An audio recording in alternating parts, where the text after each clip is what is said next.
So continuing on my rant about hydrogen, let's talk about hydrogen-powered cars.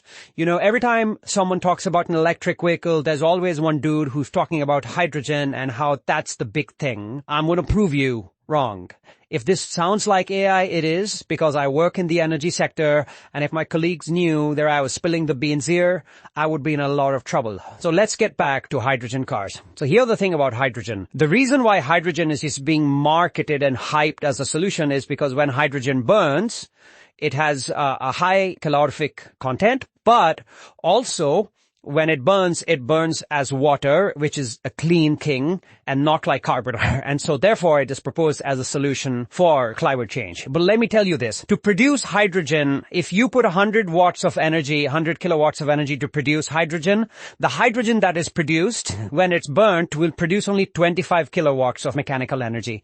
So first thing is that burning anything is always an inefficient process for converting into mechanical energy. Burning is great if you wanted to produce heat, but if you want to make mechanical energy, electromagnets do a far better job. So when you burn hydrogen, you're going to generate heat, you're going to generate sound, and one small part of it is going to be converted into mechanical. So not only is that you're losing energy, putting energy and getting less energy out of it to produce a hydrogen, when you burn the hydrogen, it is also inefficient in converting into mechanical energy.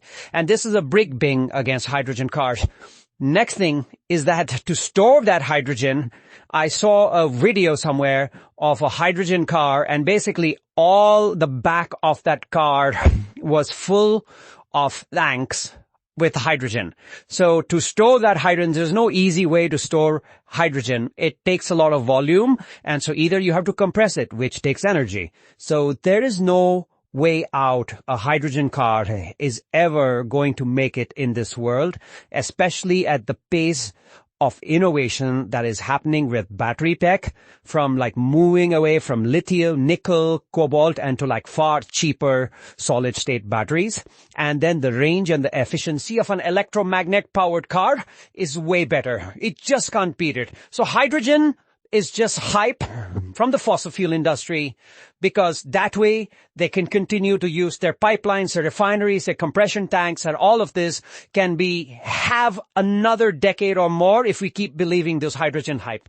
But it's not going to work. End of rant.